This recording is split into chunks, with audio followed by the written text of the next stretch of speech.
Assalamualaikum warahmatullahi wabarakatuh. Perkenalkan, nama saya Cutnia Nur Husna Effendi dari kelas reguler 4A.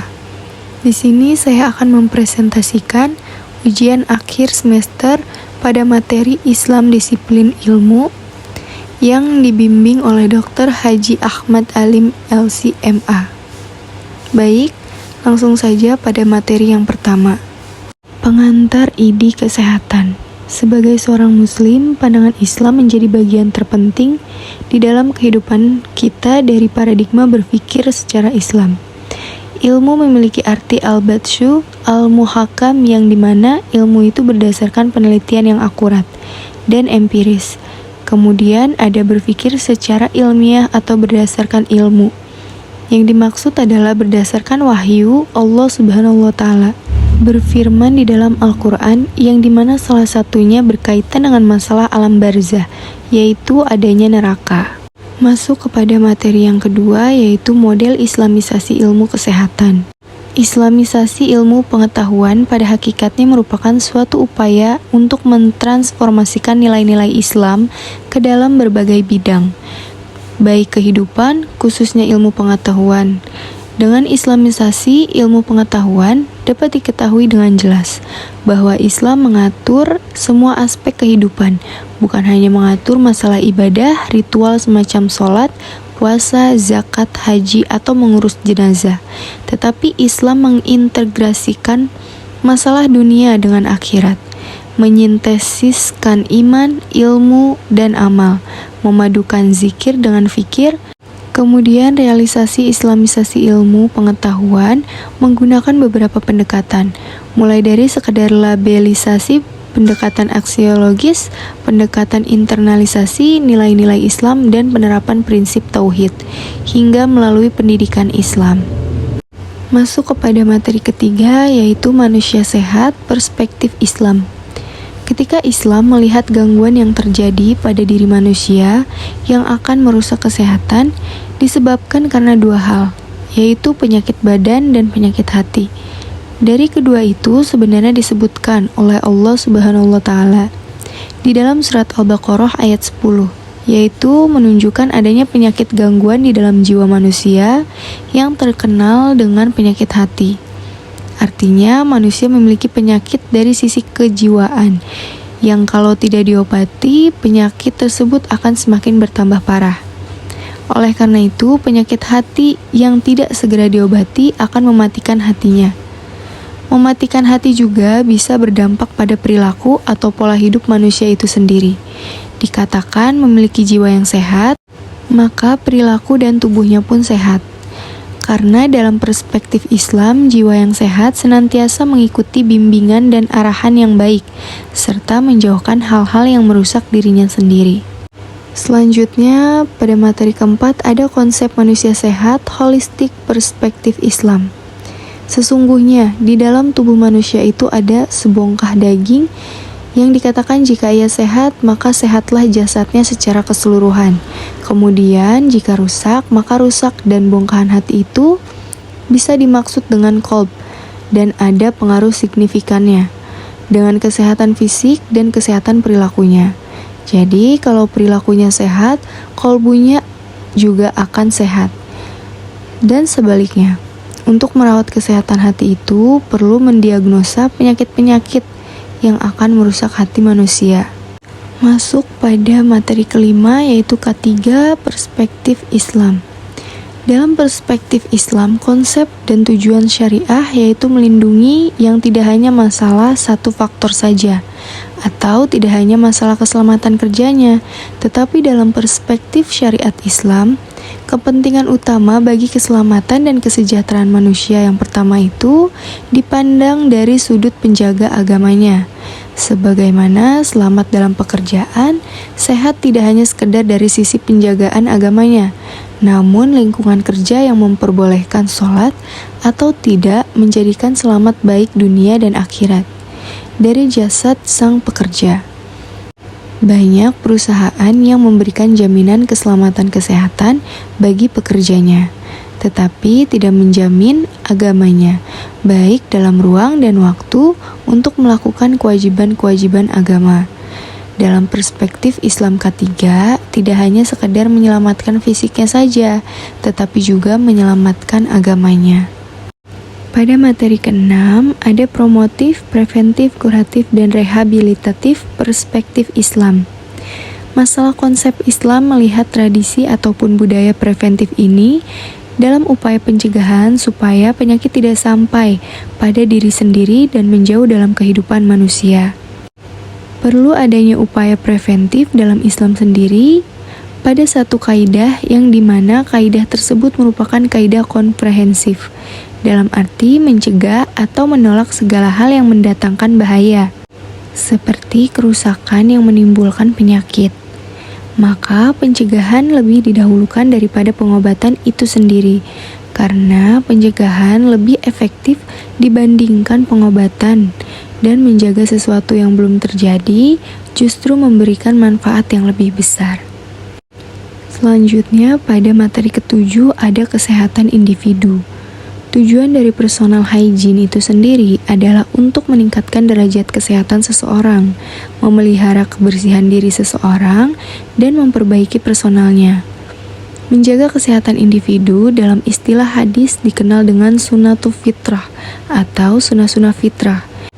Dan disebutkan dalam riwayat Imam Bukhari, Rasulullah SAW bersabda, ada 5 hal yang merupakan bagian dari kebersihan, yaitu istiadat atau mencukur bulu kemaluan, khitan, mencukur kumis, bulu ketiak, dan memotong kuku. Itulah pentingnya seseorang individu menjaga kesehatan-kesehatan yang berkaitan dengan kepentingan tubuh dirinya sendiri. Selanjutnya, kesehatan nutrisi dalam Islam. Kesehatan nutrisi dalam perspektif Islam merupakan salah satu faktor terpenting yang ada di dalam kehidupan manusia. Menjaga kesehatan dan kesejahteraan badan sekaligus berpengaruh terhadap jiwa sangat berkaitan dengan masalah nutrisi. Mengkonsumsi makanan, minuman yang bergizi, serta mempertimbangkan aspek yang halal dan yang haram juga sangat berpengaruh, termasuk prinsip makan dan minum yang seimbang, yaitu tidak berlebihan seperti makanlah sebelum lapar, sudahi sebelum kenyang. Oleh karena itu, seperti yang kita ketahui di dalam Al-Quran, banyak sekali ayat-ayat yang berkaitan dengan masalah konsep gizi, seperti makanan yang mengandung karbohidrat, vitamin, mineral, protein, dan juga lemak. Tidak hanya buah dan sayur, tetapi di dalam Al-Quran menjelaskan sumber-sumber hewani yang menjadi kebutuhan protein manusia, khususnya pada surat Al-An'am. Artinya, binatang ternak menjadi simbol hidangan yang baik dikonsumsi oleh manusia.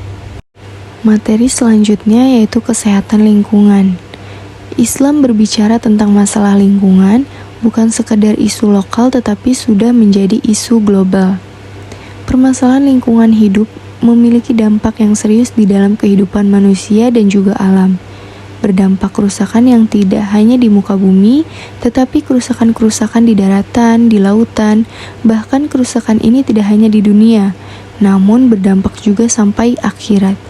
Oleh karena itu, Islam memberikan perhatian yang serius sehingga isu tentang kerusakan lingkungan bisa terjawab baik secara teoritis maupun praktis. Solusi yang efektif supaya kehidupan di muka bumi itu kondusif, maka perlu adanya peringatan bahwa doha rofasadu fil ard, kerusakan yang ada di bumi baik di daratan maupun di lautan itu sebenarnya penyebab ulah manusia itu sendiri. Masuk pada materi kesehatan jiwa, yaitu pendidikan jiwa sangat diutamakan sebelum kita mendidik jasad, karena manusia terdiri dari jasmani dan rohani, yaitu jiwa dan raga. Hakikat jiwa ditafsirkan dalam Al-Quran itu dibedakan antara kalimat ruh dengan kalimat nafs. Dalam terjemahan bahasa Indonesia, istilah jiwa terletak pada perbedaannya. Ketika ruh yang menyatu pada diri manusia, maka disebut dengan nafs, dan itulah jiwa sebagaimana roh manusia sudah menyatu di dalam jasadnya. Kemudian Allah mengilhamkan jiwa itu keburuk dan ketakwaannya. Jadi jiwa ada potensi yang disebut oleh para ulama yang ditafsirkan atau ulama-ulama tazkiyatun nufus dengan istilah potensial, di mana potensial ini dididik dengan benar maka akan mengeluarkan potensi kebenaran, kebaikan yang disebut farodhoil atau takwa. Tetapi ketika jiwa tidak dididik dengan benar, maka potensi yang muncul itu sebaliknya menjadi fujuroha atau ar-roddail, kerendahan ataupun sesuatu yang menyebabkan manusia menjadi hina.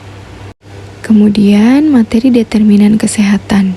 Dalam teori Hendrik Bloom, ada 4 faktor yang mempengaruhi status kesehatan seseorang, yaitu ditentukan oleh perilaku, lingkungan, keturunan, dan pelayanan kesehatan. Jadi, ketika faktor-faktor tersebut saling berinteraksi dan saling melengkapi akan berdampak terhadap status kesehatan individu maupun masyarakatnya. Tentu tidak cukup ya dalam perspektif Islam jika teori ini hanya mengandalkan masalah pengaruh perilaku, lingkungan, keturunan, dan pelayanannya saja. Karena dalam Islam, dokter kesehatan itu tidak hanya dipengaruhi masalah lingkungan, gaya hidup, ataupun keturunan dan pelayanan kesehatan, tetapi dipengaruhi juga oleh faktor iman dan faktor ibadah. Perlu dicatat, karena semakin tinggi keimanan dan ibadah seseorang, maka sangat berpengaruh pada ketenangan jiwa dan akan memberikan pengaruh yang signifikan terhadap ketenangan jasadnya. Selanjutnya, kesehatan reproduksi. Konsep kesehatan reproduksi di dalam perspektif Islam termasuk unsur terpenting yang ada pada diri manusia. Konsep kesehatan reproduksi khususnya bagi kaum ibu bukan hanya sekedar proses kebiasaan atau proses kesehatan biasa, tetapi lebih kepada masalah penghormatan kepada kaum ibu. Seperti adab masalah hukum dan juga hikmah-hikmah yang ada di dalamnya, dari proses haid, proses hamil, proses melahirkan, dan proses menyusui sampai usia 2 tahun. Di antara pokok-pokok kandungan syariat dengan reproduksi perempuan itu berkaitan dengan masalah kesehatan fitrah yang sifatnya individu seperti meliputi kebersihan badan, tangan, gigi, dan seterusnya. Perspektif Islam melihat kesehatan reproduksi itu bukan hanya sekadar sehat sikap, kesehatan mental, bahkan ada kesehatan ruqyah. Maka dari itu, kesehatan seorang wanita yang diberikan oleh Allah Subhanahu wa Ta'ala memiliki kekuasaan untuk melahirkan, untuk haid, kemudian nifas. Kemudian masuk kepada materi menanggulangi wabah LGBT. Dalam pandangan Islam, LGBT merupakan perbuatan yang sangat dilarang keras karena sudah menyalahi fitrah diri manusia, di mana perbuatan ini menjadi dosa besar, bahkan lebih besar dari perbuatan zina. LGBT merupakan sebuah perilaku yang sangat bertentangan dengan ajaran Allah Subhanahu wa Ta'ala, di mana perilaku menyimpang ini dapat menimbulkan bahaya yang sangat luar biasa, baik itu di dalam moral akidah, akhlak maupun kehidupan sosial. Dalam firman Allah Subhanahu wa Ta'ala menyebutkan, "Dan kami telah mengutus Lut ketika ia berkata kepada kaumnya, mengapa engkau melakukan perbuatan keji yang belum pernah dilakukan seseorang kecuali kamu di dunia ini? Sungguh engkau telah melampiaskan syahwatmu kepada mereka sesama lelaki dan bukan kepada mereka seorang wanita. Sesungguhnya engkau merupakan kaum yang telah melampaui batas fitrahmu sebagai manusia." Quran Surat Al-A'raf ayat 80-81. Pada materi ke-14, ada pelayanan kesehatan Islami. Pelayanan kesehatan yang Islami memiliki prinsip yang dianut adalah masalah pelayanan yang sangat penting bagi keluarga, pasien, kepada masyarakat. Tentu, Islam telah mengajarkan tentang pelayanan kesehatan yang koherensif, jadi pelayanan yang sifatnya sempurna dan juga menyeluruh. Di dalam Islam ada nilai yang berkaitan dengan pelayanan kesehatan. Bagi seorang muslim ketika memberikan pelayanan kepada pasien, itu ada nilai ibadah, nilai akidah, dan nilai akhlak. Tidak hanya itu, pelayanan kesehatan yang defensif akan membawa pahala yang sangat besar dengan nilai kaidah-kaidah Islam atau lembaga-lembaga yang juga dengan tenaga medis memberikan manfaat pada pasien. Memasuki materi terakhir atau materi 15, yaitu islamisasi masyarakat. Islamisasi atau yang dikenal dengan istilah X ya, islamisasi sains dan kampus ini menjadikan Islam sebagai ruh dari semua bidang ilmu yang dipelajari. Sebagai tenaga kesehatan atau praktisi kesehatan dan para akademis kesehatan itu tidak hanya sekedar membimbing, tidak sekedar memberikan penyuluhan secara normatif di tengah-tengah masyarakat, tetapi seorang muslim salah satu sebagai tenaga kesehatan juga sedang berdakwah dengan mengajak orang melalui sikap maupun akhlak yang harus mencerminkan diri sebagai orang yang berakhlak, khususnya di saat memberikan pelayanan kepada masyarakat, yaitu menunjukkan akhlak.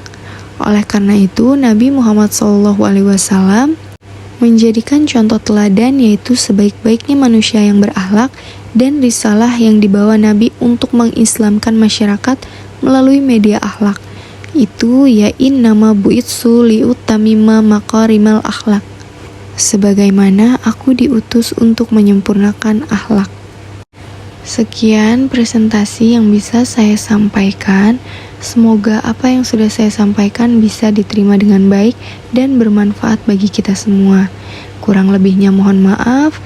Wabillahi taufik wal hidayah. Wassalamualaikum warahmatullahi wabarakatuh.